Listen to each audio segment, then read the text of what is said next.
Welcome to the Global Exclusive Podcast. Today, we have a sponsor. It's called Facebook Logins. Don't ever use it.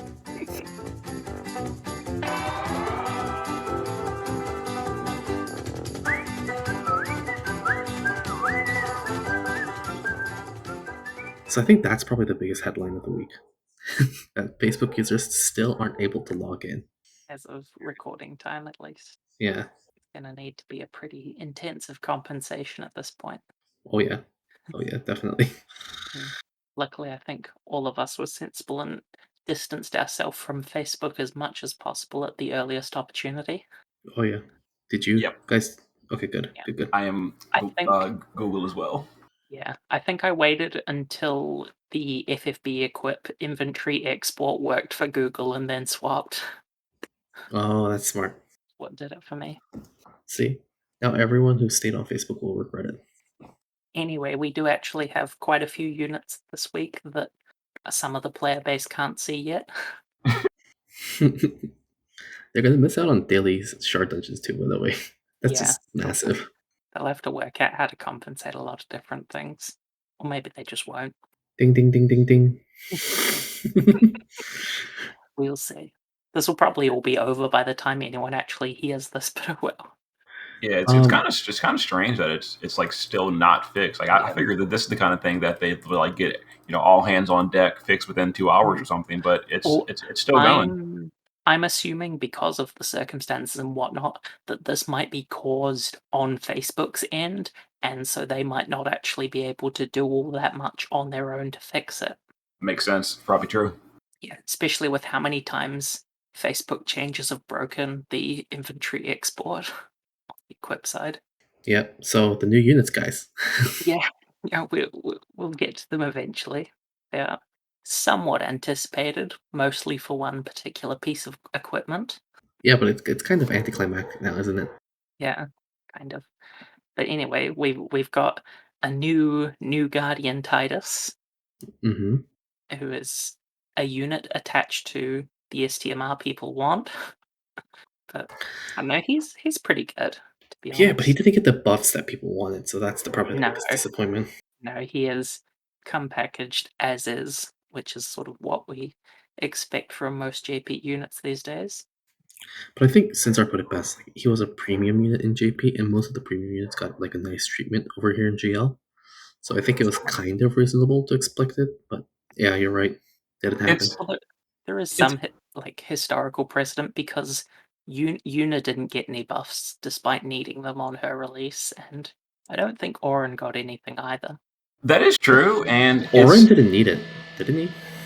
He kind of could have used it. He wasn't amazing. He could have, but Tidus, like on the one hand, people say he needed buffs and all because he's just not global exclusive and he has a JP unit with the usual JP unit problems and all. But the thing is, Tidus is actually at the current time like either our number one or very close to the number one burster in Dark Visions content. So he doesn't. Like technically speaking, he didn't need a buff. Like Dark Rain was horrible and all, so he like needed it. But yeah, what he's lacking is not so much power but versatility. Mm-hmm. So let's talk about this unit. He's a brave shifting, or is he a trans shifting? He's a brave shifting unit that brave shift. It's roll shift, but not true shift. So you can stay in shift form as long as you like, but there's cooldowns on swapping between forms. It's quite old style. Yeah, it feels really old. But one of them is a throwing weapon form where he needs a throwing. Well, his best in slot is an event throwing weapon, and I think his base form is the one that did big water damage. Yeah, well, both of them have big water locked LB burst, but yeah, just with different weapon imperils. So he can really use either one in either form. Just depends which LB you're working around. Because like the shift one, you've got a stack, but the base one you've got to like buff with a cooldown, and it has awkward frames. So it's sort of pick your poison. Yep. And both of them also have to work around the mod boost in the shift form only. The skill one gives plus 100, but it gets up to pretty good mods, like you're getting 400, 430, and then plus another 100 in that first 5 turns with his own STMR, which is I think the highest non-morale mods we've seen so far. He's such a bland unit. That's my issue. Like, if you like Tidus, like, fine. But and this is why I kind of want to Clake today, but I couldn't get him. I think, but like Clake was super excited about Tidus. Like he is like up to the wall excited.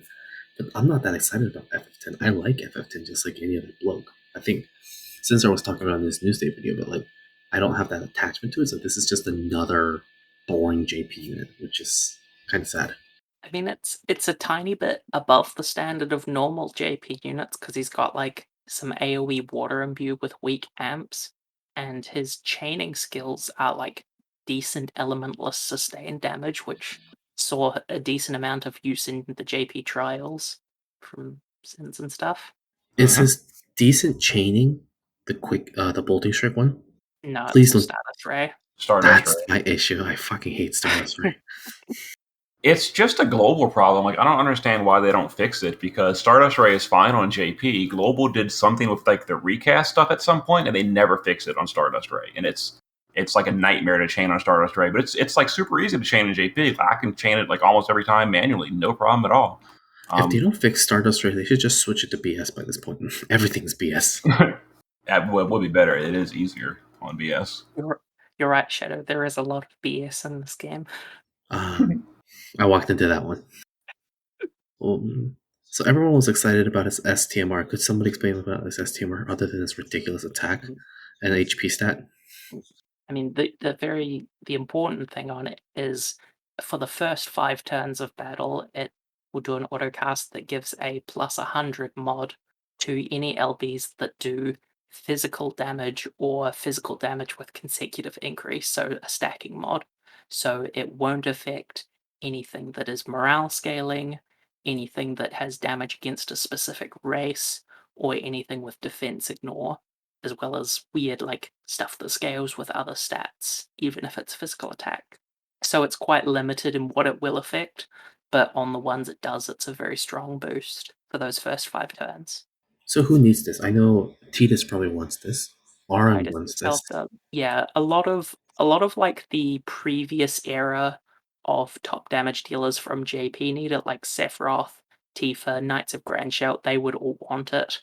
Oh yeah, Knights of Grandshout or something. Yep. Yeah, but like a lot of the global exclusive don't especially need it. Like Chizuru and Esther are both morale scaling, so it won't affect them. Wilk can single dip on his shift LB, but it is very awkward to get him fully stacked by turn 5 to actually benefit from it. So that's a bit of an awkward one. But yeah, a lot Anything of you want to those add, Cesar? older JP ones. No, that's pretty much it. Future units, not many units really care about it either. That I can think of. There might be one or two, but for the most part, the only one like upcoming I could think that really cares about it is like Zidane, assuming we get his upgrades, which is we may or may not. Yeah, they're crowns, so it's a bit questionable. Mm-hmm. So other than that, tons and tons of old units that no one cares about anymore would get a huge boost from this, but we don't care about them anymore. So yeah, it's like Auron, Knights Grandshout, Sky, Wilk, and that's basically it. Oh, yeah. And then Tidus himself. I think it seems like to me with both JP stuff and a lot of the more recent global exclusives who are actually relevant, they've been very careful to not let anyone double dip on it, i.e. like 2 components that are both affected by the boost. That's what I've noticed, yeah. But yeah, I think I found like 1 or 2 really old NVs that would technically double dip, like I think Awakened Dragon Axstar could, and get plus 200, but like they're so outdated that it's not enough to make them good. They just don't have the attack stat. His TMR is also really, really good. I mean, 2 years ago this would have been an STMR, I think, or 3 years ago. But a few years ago this would definitely have been an STMR. Yeah. Pretty good, I guess. It's like not super special, but there will be times where it is like a nice efficient slot to like work out some awkward numbers. Especially if you're forcing TDH. That's the scenario that I imagine this would be super useful. Oh yeah, I guess so. And but even then, like there's like 2 sources of 200% that you could use. Oh yeah. There's one unit for Tidus STMR that I guess I could kind of sort of put this like misconception to bed. And people talk about Sky's base form LB because it does double dip. It does get 200% modifier, and she does auto berserk on her base form LB. While it's an okay like turn one damage, like in terms of total damage, it's pretty terrible. It's very low compared to like our top bursters, even with the whole Tidus STMR in the base form. So Yeah, it still only brings it to like 330, and the berserk attack boost it actually has on it is really small compared to the ones you see on like Carson and Wilk. They have like 500 and she only has 150. and her base stats Yeah. are pretty terrible. Yeah. Oh yeah. With the intrinsic it's not quite so bad, but yeah, I guess it's an alright OTK option, but it's not amazing. Doesn't Balthier's base form kind of benefit from this quite a bit? No. 280? Well, it goes from 360 to 460 with his Okay, cooldown buff that he actually wants to use, but that's still just average. gotcha. Okay. Because like Knights of Grandshelt goes up to 550 with this, which is all right. I think that's with Tyva Spirit as well, but yeah, like just as a comparison point, and that doesn't make him top tier by any means. So Yeah, so really, like the recommendation I would say is for people that are seriously try hard about Clash of Wills, you're going to want one of these for Sky. It is absolutely great on Sky and Clash of Wills. About a 10% damage gain, which is not the biggest, but it is still, if you care about Clash of Wills, it is a gain. For Dark Visions, obviously you have to have Tidus anyway, so you're going to get it regardless. But and you'll want a few copies for Dark Visions, quite possibly. yeah, But because stuff like Sky's Shift LB still single dips on it. But so yeah, it's like it doesn't feel massively game changing with the way our meta is, but it's still very, very solid in quite a few situations. Certainly, I think you will be happy for any Tidus copies you see off banner, and will STMR Moogle most of them. Oh yeah, 100%. I mean, that's the thing about JP units. I think by this point we're not looking to pull for them. We're just looking to not be sad when we get them off banner. So what about you two? So, Did either of you pull for Titus? no, I used like 4 tickets. No, I didn't even try.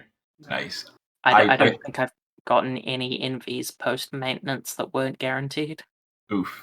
I used some tickets. I got one copy, but I decided to walk away because, like I was saying a minute ago, for Clash of Wills enthusiasts, one copy is really all you need. So I got my one from tickets, and I just had stopped. a very nice 3-ticket shitter on that. Dude, that was so. Oh my goodness. Okay, so anybody watch that Scissor video? Please leave a dislike. On that, not our episode. It was like a grand total of like 20 tickets if you combine the ones after the Tidus. Yeah, Sure you could have stopped there. You could have just stopped Yeah. right there, and it would have been perfectly fine. I guess he also has a card that is a premium card in mechanics, at least. I don't know quite how premium it feels, but yeah, it's pretty decent still. Yeah, this card was like a really big deal in JP because they don't have any Magister's gear, so having like a slot completely freed up from that was amazing. But on global, like Magisters is like best in slot for mages anyway. The ring I'm talking about. Well, actually, pretty much all the gear. All of the Clash gear, yeah. Wait, One if of JP which is never got going to be Magisters, does that mean SOS Lightning's STMR was actually valuable? Yeah, they still use that a lot, I think. Yeah, it's pretty much that only, or Tidus card. Also, Regina's STMR is like a weak version of Magister's. It's basically a Magister's ring with way worse stats. So they do have more options now. I think it's got like 70 magic on it, doesn't it? So it's not that far behind. Do you recall the attack on it? It's got some, but not much. I don't, but I can check quickly. Meanwhile, it does that. We could talk about Lulu. I mean, we talked so much about Tidus. We should talk about Lulu next. Okay. I guess I was just gonna say with the card, like it's got the highest base attack of any of the cards, but because of the lower flat at 300, it usually comes out slightly worse than like Knights of Grandshelt card for attack, and also has the less LB damage and attack percent. If you don't need the chain cap, it's a bit worse. So Lulu is a carbon copy of Vaughn. Pretty much. Next. I'd actually argue she's even worse because at least Vaughn can do his big imperil on turn 1. Lulu can't. Yeah. It's more like it's Water Emperor with a killer instead of a Rod Imperil. That's the closest comparison, I would say. That's kind of sad that JP keeps sticking to these copy paste units. Mm. I would love for them to stop. Yeah. I don't think there's too many more of these 160 Imperialers just released as new units like this. I think a lot of the other elements they actually rounded out with crowns and did made awkward autocasts for them instead of just SLBs.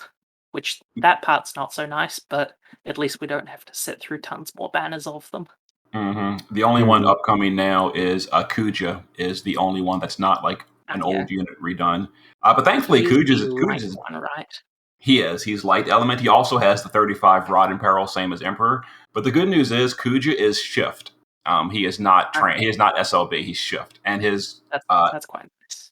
And his thing's on a 3-turn cooldown, so it's still not available until turn 3. So, but even at EX0, he has his 160 Imperil and 89 break available on turn 3, and available every 3 turns with a 3-turn cooldown. So it's a way better designed to do this the way they did it with Kuja. We're not talking about Kuja today, are we? The end of each series gets to be slightly more functional.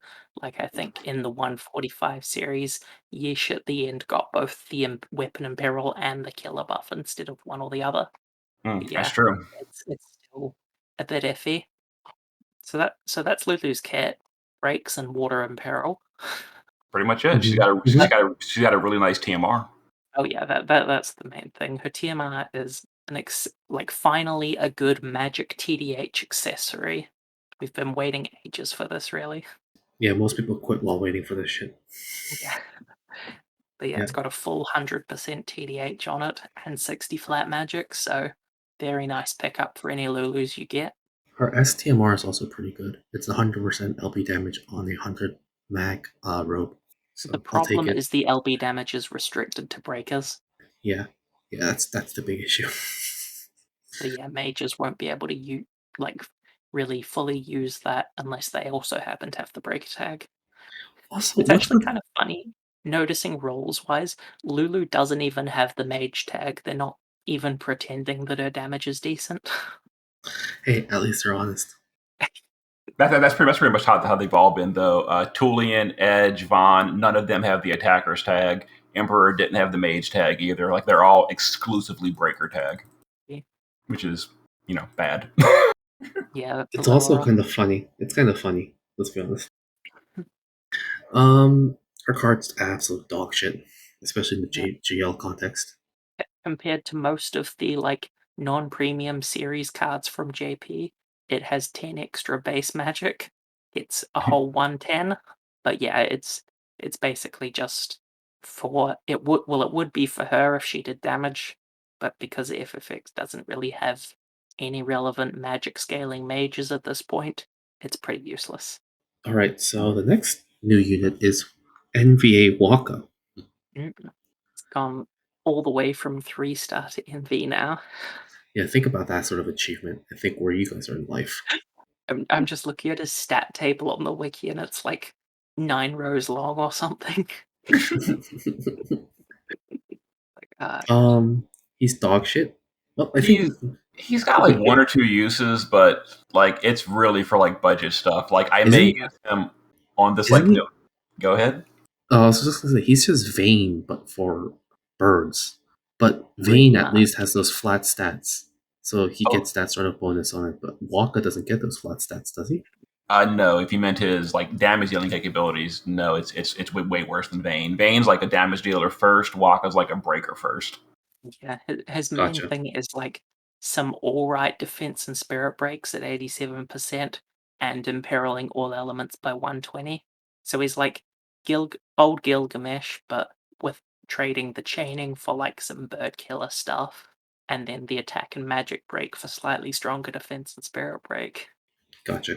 Yeah, it's a very awkward kit that's not great overall. Did you happen to calc his damage dream? Not yet, but it's pretty low.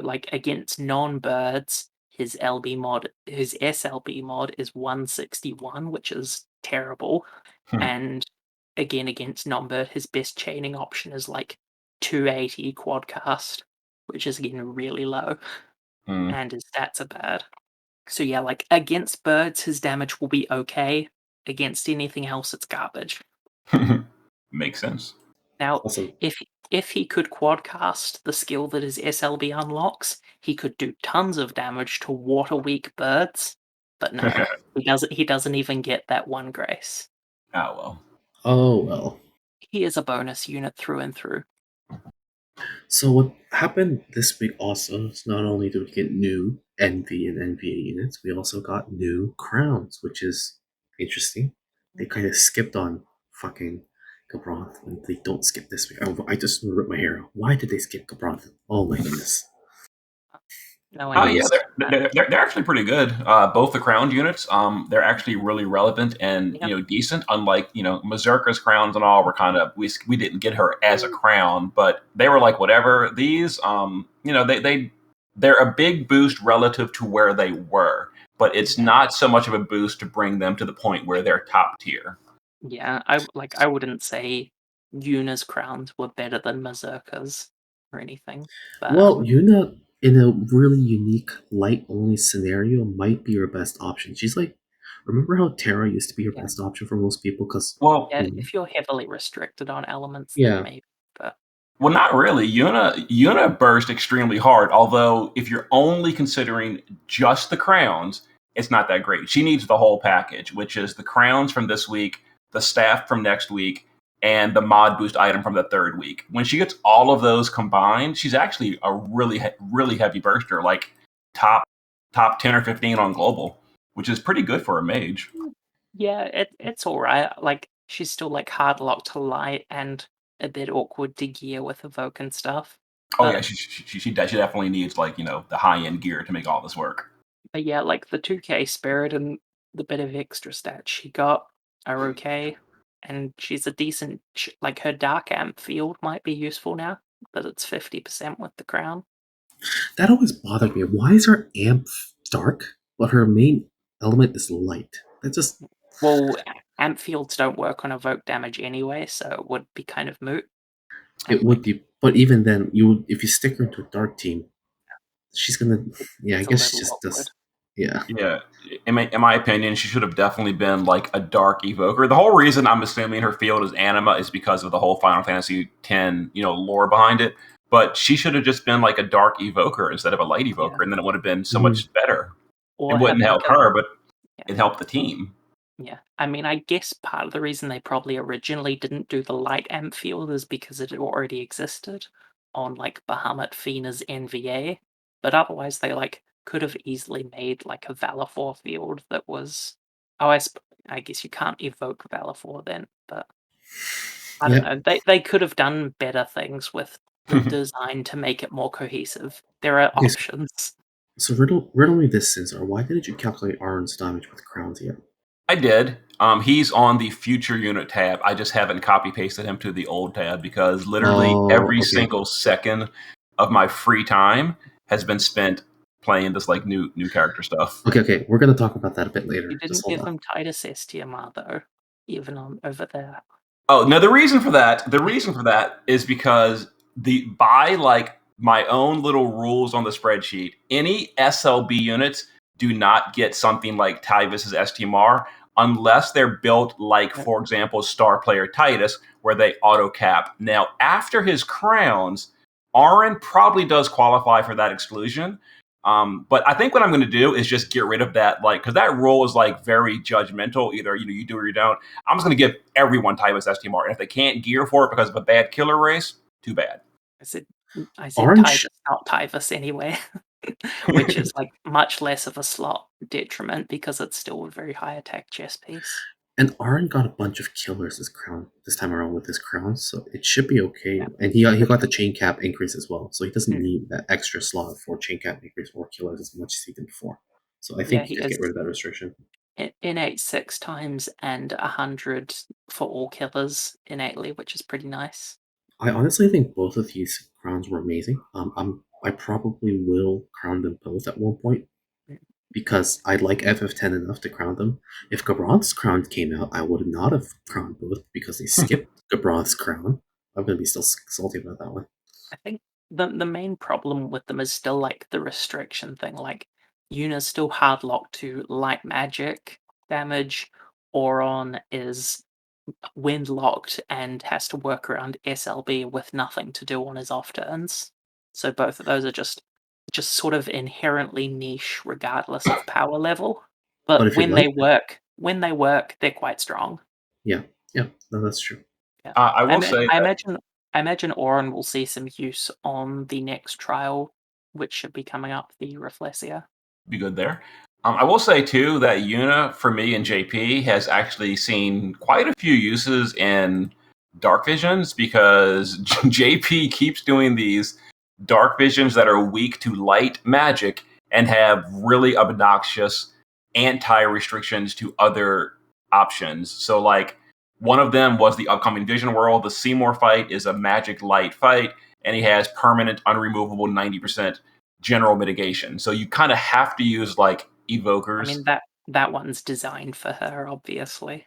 It is. And there's a few more fights coming up that are similar to that. The one that just came out in JP is another light mage fight that is literally 100% immune to physical attacks, period. So I used Yuna for that one as well. So she has like a few uses.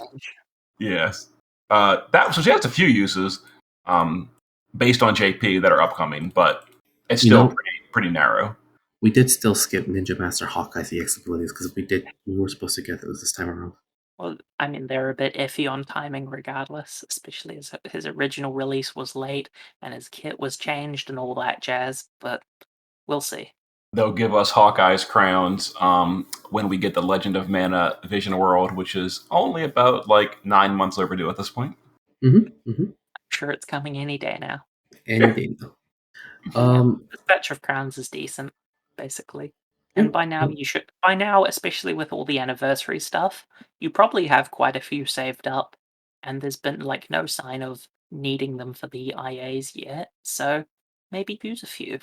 I had 13 before I used mine today, so that's my count. I think I haven't checked in a while, but I think I had like 22 because I haven't used any yet. I used quite a bit. I used it on Furion, and then I think I used it on something else. But yeah, I've been pretty willy-nilly with it. So go for it. The only crowns I have ever used, 0 on Global, and I have only ever used 4 crowns on Hawkeye and JP. I have definitely... Okay, except for the free crowns. I have been using the free crowns they give us. The free unit-locked crowns. The silver ones. Yeah, but as far as the gold crowns, just Hawkeye, the only one I've ever crowned on either server.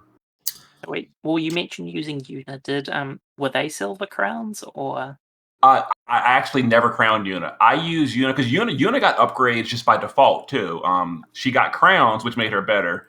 But the Yuna I use is the baseline, but she for free, just automatically for everyone. She got 6 times chain cap, 50 more LB damage. I think that was it. Maybe some evoke damage passive. I don't remember. So you just ignore that extra 2k spirit. Yes. No, that makes her way better. But for the things I mentioned, just her. Now mine is EX3 in JP, so that is something. But I just use the baseline Yuna in JP. I have not crowned her. Classic. No spend, always save. Gotta save those elixirs for the final boss. What happens after you beat the game, Dream? Well, then you can look at your stash and be very pleased with yourself.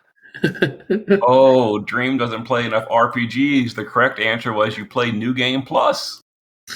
Oh my goodness. I don't like New Game Plus in video games. I don't know why. I just hate replaying games like that. The other thing that I kind of wanted to talk about was Sinsar's little new hobby. You want to talk about that, Sinsar? Why you did it? Well, Flip Method had the idea of like we were just talking like one day about new players, and I think I was the one that said I was kind of like dismissive. Me and Flip are pretty good friends, so it'll sound rude, but it's just because we're very frank with each other. He was talking about like some budget run he was making or something, and I think I said something like, "This is like pointless. A new player doesn't need this." And we got on the whole topic of what is like a new player experience really like these days, and we had different viewpoints.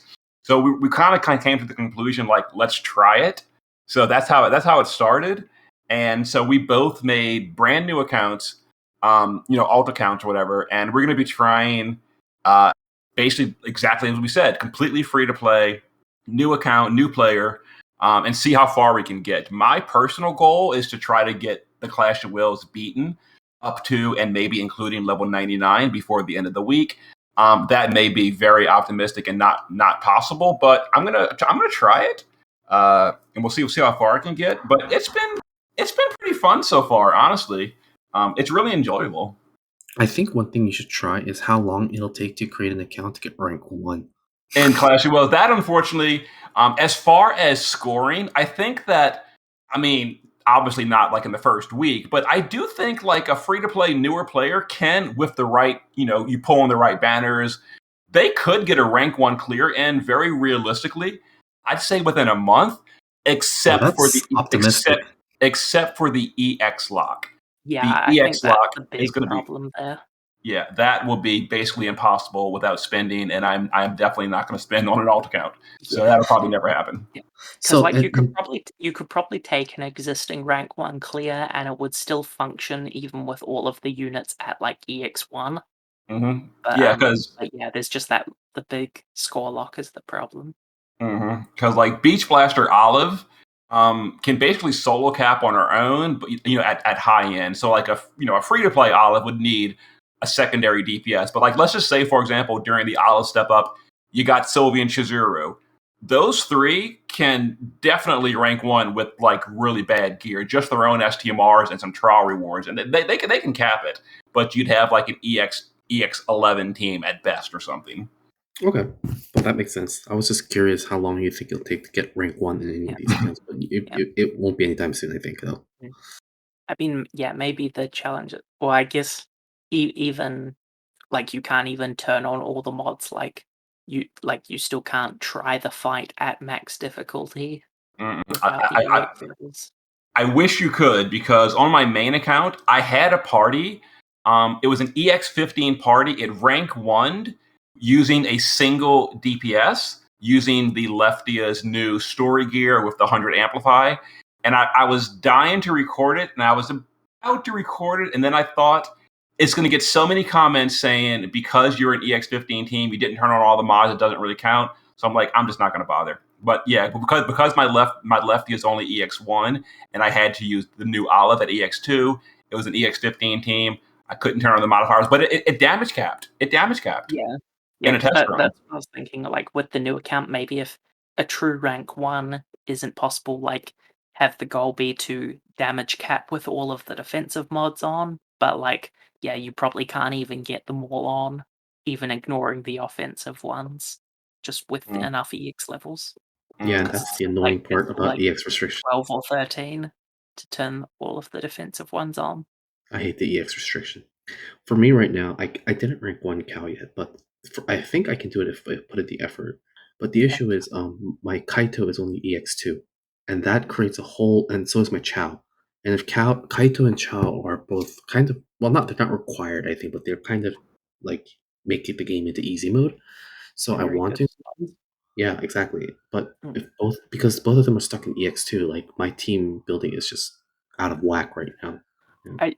I'm in a bit of a similar situation where like Chao and Sylvie are both EX2, and they're like fairly mandatory slots. So I can't use my Chizuru because she's also EX2. I can only choose 2 of those 3, but I can still run Esther and Sky as my 2 DPS, and I will be fine. I just need to get around to actually gearing. In regards to your new player experience, what was one thing that you learned that was like surprising that older players probably would have forgotten? Something that was surprising that older players would have forgotten. It's so different from when I was a legit new player in like 2016 or whatever year it was, because so many things have been streamlined and made easier. If you saw like the recent video when I was awakening a unit and I ran out of some rando awakening material, like back in 2016, that meant you were going to like the dark forest or whatever and grinding exploration battles to get that like 4% drop rate for this rare material for like elemental tiers to awaken. Now it was go to the special shop and buy a stack of 150 for 1,000 gil. It's so streamlined and so easy, and new players will have no idea how much of a big, massive headache that used to be.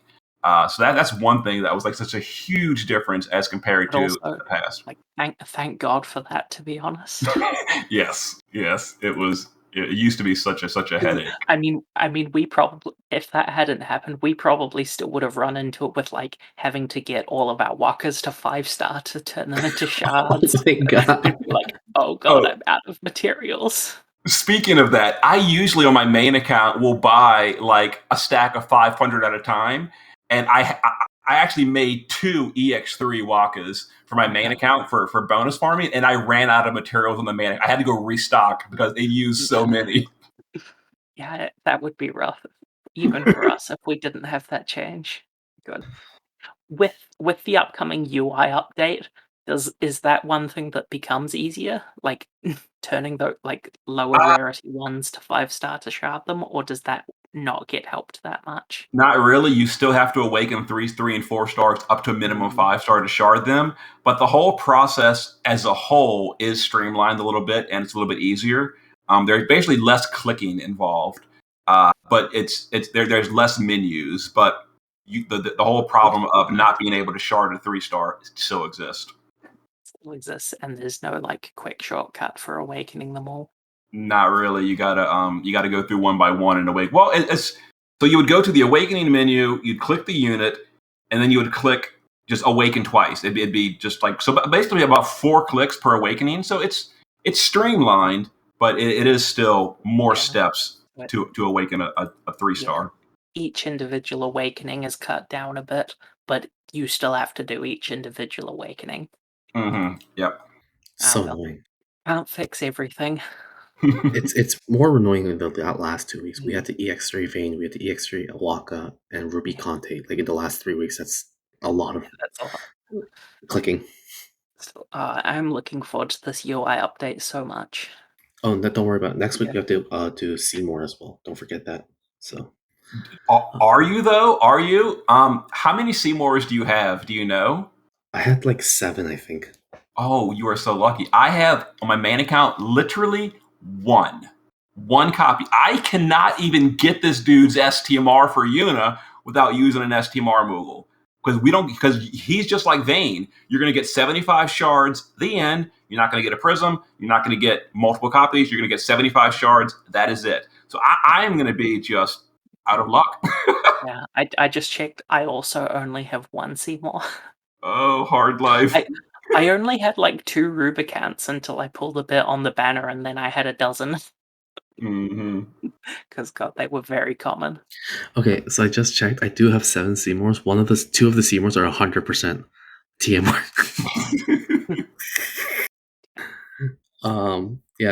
Seymour NVA is even good. He's not that great. You just want the STMR anyways. Right? A budget magic tank and like an awkward evoker. But he's nothing that amazing. Yeah, the one big thing he had was he has a preemptive, if I remember correctly, AoE dark resist buff, and classic JP they create a problem and make the solution. One of the dark visions around that time ambushed the whole party with like a 200% dark imperil and then a dark nuke, and then like the options was either the brand new Dark Knight Cecil to cover your party, or it was Seymour as the budget option. Other than that, you're probably not going to use him. Preemptive 2-turn 200% dark resist for all allies. It's so specialized. It's for this one goofy fight they made, and that is the only thing it's for. Very obvious, like puzzle pieces fitting together. I don't think JP knows subtlety. They really don't. All right. Well, I think that's everything. Pretty much. Just the content, like the event bosses, were mostly pretty free. They were nice easy. drops from them. Yeah, they weren't hard. Yeah. Just so the listeners can realize, I've seen a few comments saying this event is awesome. It gives you tons of stuff. We're getting the free Yuna. We got a free Neo Vision just for killing the super easy event boss, etc. The reason for that is this was JP's 6.5 anniversary. So this is like all of this FF10 stuff that's packaged together because we'll get another couple weeks of it after this. And that's the reason. That's actually kind of cool the way Global does that. We get their like anniversary, even though it's not really a celebration on our side, but we still get all the rewards from it. Nice that we still get most of the stuff. I'm annoyed that like there's a lot of good gear upgrades here between like Khaled Bolg, World Champion, Onion Knight. They're all and Yuna's STMR as well. Lots of nice upgrades that are all time limited. Every one of them. And people are going to be so sad when Sensor uses it in a video in 6 months, and they're going to be like, I don't have this. What the hell, Sensor? You whale. Well, that gear, for the most part, is not that big a deal. There's alternatives. The really big one that's going to infuriate people is the Yuna STMR upgrade during Vision World, because that is like best in slot for every evoker. Yeah, there's definitely no alternatives either. Okay, you know what makes me sad about this whole FF10 thing? Why didn't FF12 get this Vision World treatment? I want FF12 Vision World. What the hell, Gumi? Give me Collects FF12. Please. Okay, I guess thanks. occasionally the developers do have taste. Well, fuck you. But I do enjoy that we're getting FF units back in FFB. Like, it used to be so many Glex after Glex after Glex, or FFB unit after FFB unit, but now we're getting, FF10, FF12. I think soon we're going to get. What's the next one, anyways? FF4. Yeah, Cecil. 9 is next. Oh, 9. 9, then Cecil. Okay. I think so, yeah. Yeah, See? that sounds about right. I'm enjoying it. They're still shitty JP units, yes, but they're at least nostalgic shitty JP units. I mean, as we've seen this week, some of them are okay. Usually, if they're premium. Yeah, like the recent Balthier and Ash were both pretty decent for JP units too. That's true. That's true. Vaughn was a copy paste, but yeah. No, okay, but I think that's all the content for today. Thanks for listening, all. Bye. See See ya. you later.